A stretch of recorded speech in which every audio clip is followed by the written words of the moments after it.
Christy Nelson and her mother Kathy have been waiting for this day all year. It's the 9-year-old's first time at the Northland Invitational figure skating competition in Duluth, the largest event of its kind in the U.S. Well, it builds up their self-confidence when they can do something they've been working on for a long time, and I guess she just loves to skate, so the more she can do, the happier she is. So. Then it's showtime. As Christy takes to the ice, her mother watches nervously from the stands. I get more nervous than she does, but I don't try to let her know that. But what every young skater here does know is that practice makes perfect. They've all spent countless hours on the rink every day.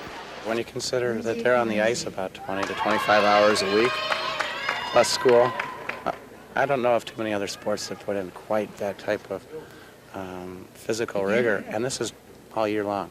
Jordan, don't you feel that you're leaning forward?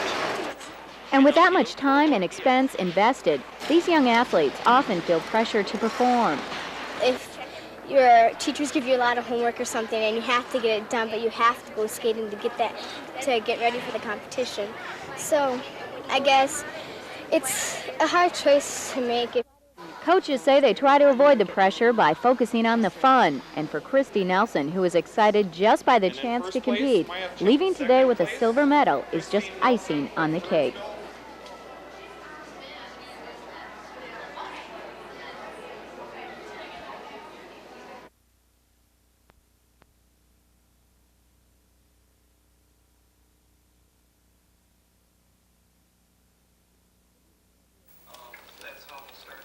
Duluth school board meetings have been the scene of all kinds of turmoil over the last several years. The focus has been on how the board can pay the bills while providing quality education at the same time. Now a strategic plan details exactly what the district intends to do over the next 5 years so that everyone knows what's coming. Topping the strategic plan priorities is a goal to develop adequate funding. With that goal in mind, a group of administrators went to Washington, D.C. last week, and what they learned could make realizing that part of the plan much easier. They found that the federal government has about $60 billion a year for school districts like ours. All they have to do is write grant proposals that make sense. Why past administrations hadn't tapped into this, I have no idea, of course, but it is our intent to solicit resources. It is our intent to support the district programming. It's our intent to do that as much as possible with outside resources. So. The administrators learned there's still about $30 billion federal dollars unspoken for, and Duluth officials have already begun work to try to get some of it. First on the agenda is a grant that would provide $1 million this year for math and science education. It would allow us to jumpstart some things in science and math we've been working on anyway, looking at ecology, looking at the environmental kinds of things. The biggest problem with this grant is that the proposal would have to be written and submitted by this Wednesday. Sources say they have about a 25 to 30% chance of success. Next on the wish list is a grant that would provide $1 million this year and for each of the next 3 years after that. The deadline for this one is February 16th. Those working on the proposal say they have a 60 to 70% chance of success. But these two are just the beginning. Administrators say the possibilities for funding are almost endless, and they plan to do everything they can to tap into this gold mine.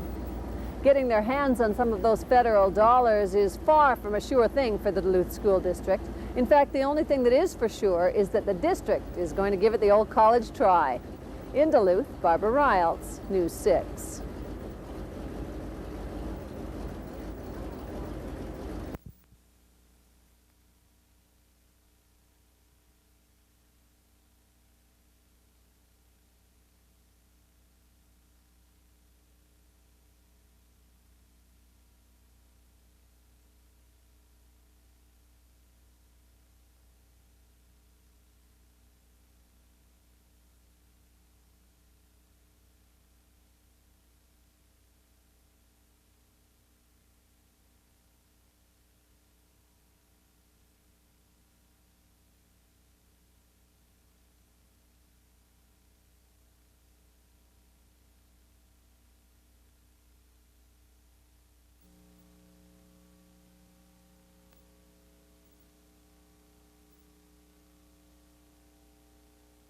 We don't run into future problems like this.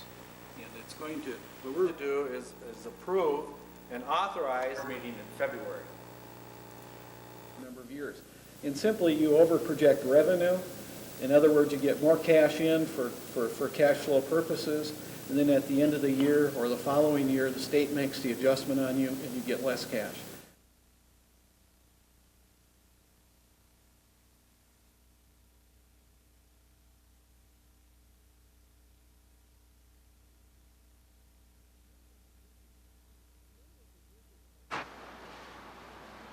Many of the users of alternative medicine are not quite out of the closet yet. Many of those we spoke with who practice homeopathy, the method of treating disease by drugs given in minute doses that would produce in a healthy person symptoms similar to those of the disease, or others who swear by herbal remedies wouldn't go on camera, saying they were afraid people might laugh. But more and more people are delving into non-conventional forms of medicine, and many of those swear by it. It's done wonders for me. It's been remarkable. For dozens of years and many dollars worth of conventional treatments, Elaine suffered with severe acne. Nothing seemed to help. Finally, in desperation, she decided to try something different.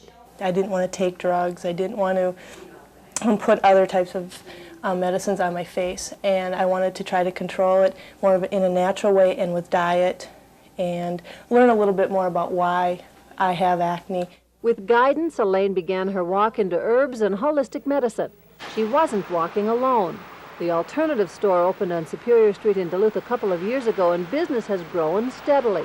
It sells the type of products that someone into homeopathy, herbal remedies, tinctures, and aromatherapy might use. Store owner Michelle Stronach knows her shop's product lines are foreign to many and not fully accepted. It's a real different way of thinking because it takes into account the state of mind of the person, things like cravings, things like light, all parts of the person. Probably the most sought-after products deal with homeopathy and herbal treatments. In studying homeopathy and herbology, I find out that what they teach is to allow the body to do the work itself rather than give it artificial chemicals and drugs to try and do it. Rob Grand said before he got into alternative medicine he was quite sickly. Now he says he's seldom sick and feels better on a more consistent basis. Duluth psychologist Jeff Ballou also supports alternative medicine and encourages his clients to study the various forms to expand their understanding of themselves. If you're looking at any studies on any particular drug, that drug is only effective for some people some of the time. And so that's probably true for all medicines. Nobody has the final solution for everything. Everything in the alternative store is natural and all the products are legal. Store owners don't prescribe medicines, nor do they teach, but they do provide literature on just about any alternative form of medicine. Many feel what the alternative store has to offer is quite far out. But with 1 in 3 dabbling in alternatives and nearly $14 billion a year being spent, it's obvious that such products are becoming much more mainstream. At Alternatives in Duluth, Barbara Riles, News 6.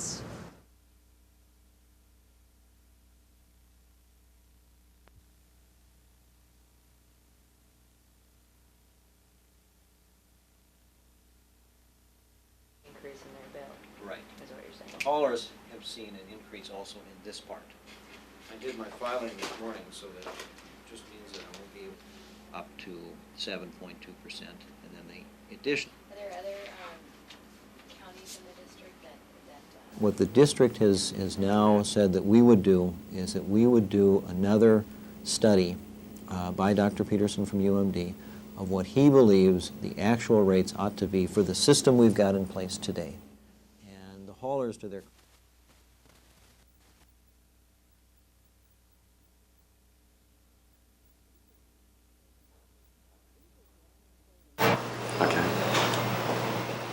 These are glamour photos taken at La Pianato Hair and Skincare Center in Superior. Beautiful women, beautiful pictures. Remarkably, they say we can all look this great with a bit of preparation. Yeah, don't spend too much time on this stuff, Tim. Wait till she foops my hair, okay? Always one to accept a challenge, I volunteered to undergo this transformation from everyday to glamorous. First, hair care specialist Stacy Monahan gave my hair curls and fluff, taking extra care to create a high-fashion look. Hairdo completed, I found out I still wasn't ready to meet the photographer. Makeup was still on the agenda. Well, what we're doing right now is going to give you a little bit more matte finish, just because in the pictures we don't want any shiny spots, no glares, nothing like that. The makeup experts at La Pianatos have hundreds of colors to work with, their goal to seek out the best look for you.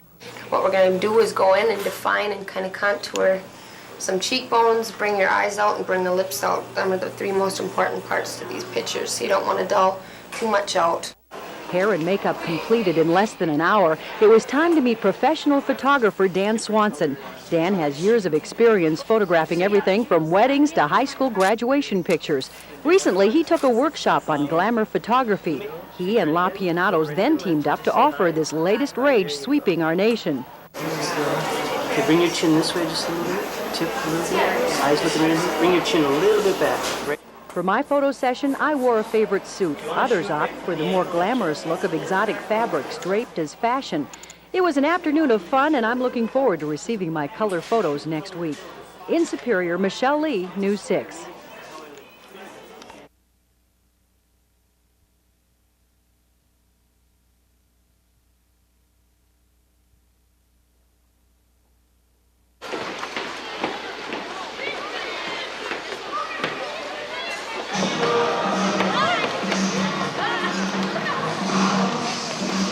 Because there's hardly any places to skate now because the ice is starting to melt. So you like today, don't you? Yeah.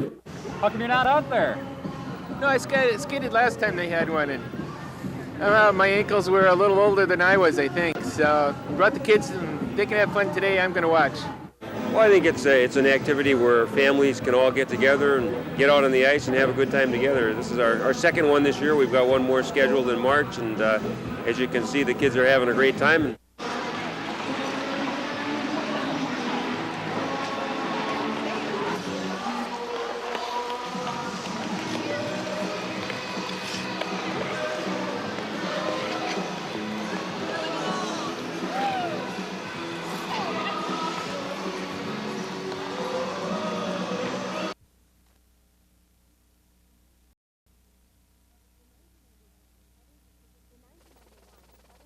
In 1991, a Southern Pacific train derailed near Dunsmuir, California, spilling 19,000 gallons of a toxic herbicide into the Sacramento River, killing everything along its path.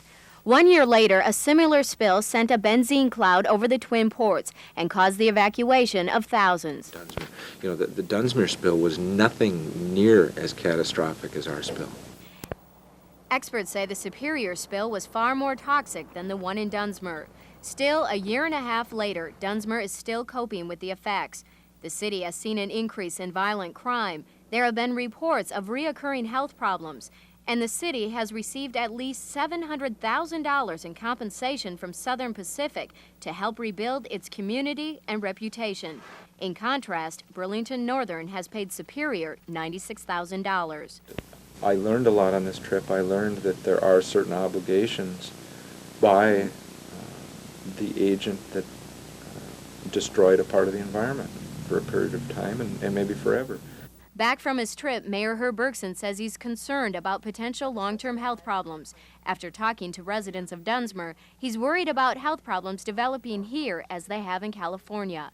There are still those health concerns out there. We still have people that claim that they have respiratory problems, recurring headaches, problems with animals on their farm. There were domestic and wild animals killed during the spill. And Bergson plans to meet with Burlington Northern officials and state and federal agencies to find out what more can be done to help residents who've been affected by the benzene spill. In Superior, Amy Rutledge, News 6.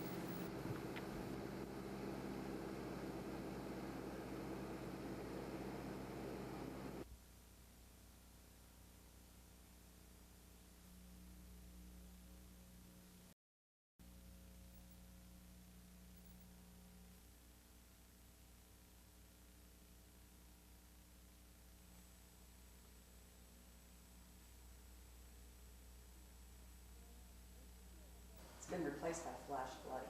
Well, it's cool, but it's fun too when you on the weekends, mostly when you don't have to go to school.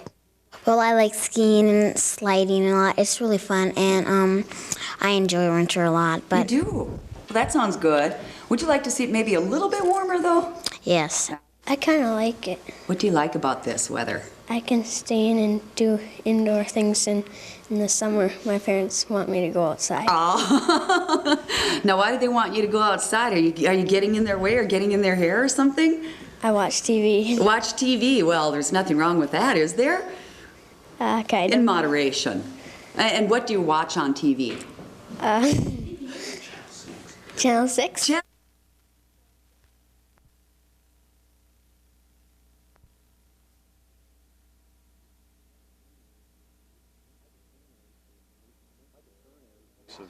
My concern is the basic principle of public oversight over public funds. The City of Duluth spends $106 million a year. We believe we provided very good oversight. A private firm could certainly underbid us, but since time is money in this business, that means a lesser audit with less public scrutiny, and I think that's a penny-wise, pound-foolish approach to overseeing the expenditure of $106 million. Suggesting that there are other firms, private firms, that can do just as good a job and still protect the citizen, because keeping in mind that this firm would not be hired by the city administration, it would be interviewed by the city council. The report would come back to the city council, and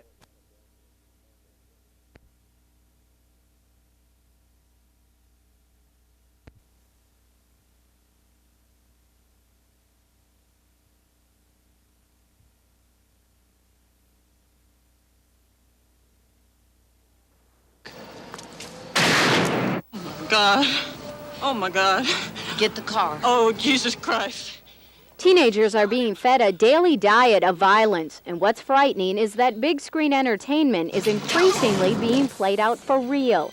Recently, 2 Northland juveniles were charged with murder for the vicious beating of Edwin Santee at his Clinton Township farm. The violence is the #1 social problem we're facing. It's escalating, it's not declining, and we have to learn as much as we can about it. That's why Judge Gerald Martin attended the seminar in Duluth today, to find out why kids are turning to violent crime. Therapist Dr. Anthony Jurich points to the media. 2 things happen with the media bombardment of violence. #1 is the adolescent gets to feel as if, hey, violence is no big deal, and then they start to act on it in their life without understanding all the repercussions. Experts say teens also use violence and intimidation to gain power. Violence and intimidation are great equalizers. You can be the most powerful person in all of Duluth, and yet if I can sit there and out-threaten you, I can get my way. Judge Martin has dealt with juvenile offenders for the past 14 years. He believes violence begins in the home. Children are losing the presence of their parents at home. They're more and more unsupervised. They're less and less guided, especially in their early years. They're not getting the backup they need in order to learn the pro-social skills to get through life without violence. Experts say the solution also begins at home, but doesn't stop there. Society must also lead the way. In Duluth, Amy Rutledge, News 6.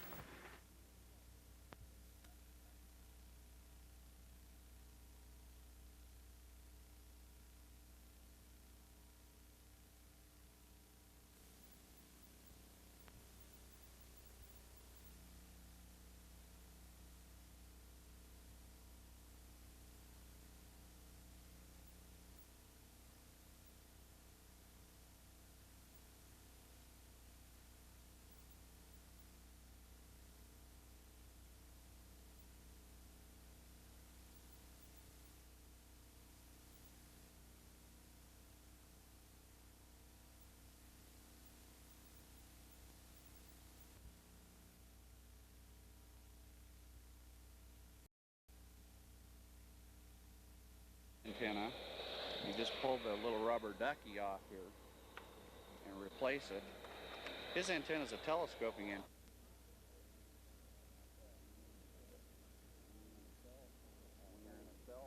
When you're in a cell phone car with a cell phone, you're safe because the car's the negative. But when you're holding a handheld VHF radio or a cell phone, you're part of the antenna.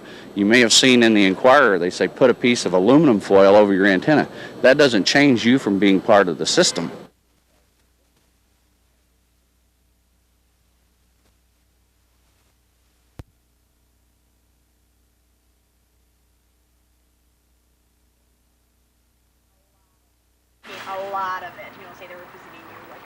me. For you, okay. Just letting the water run.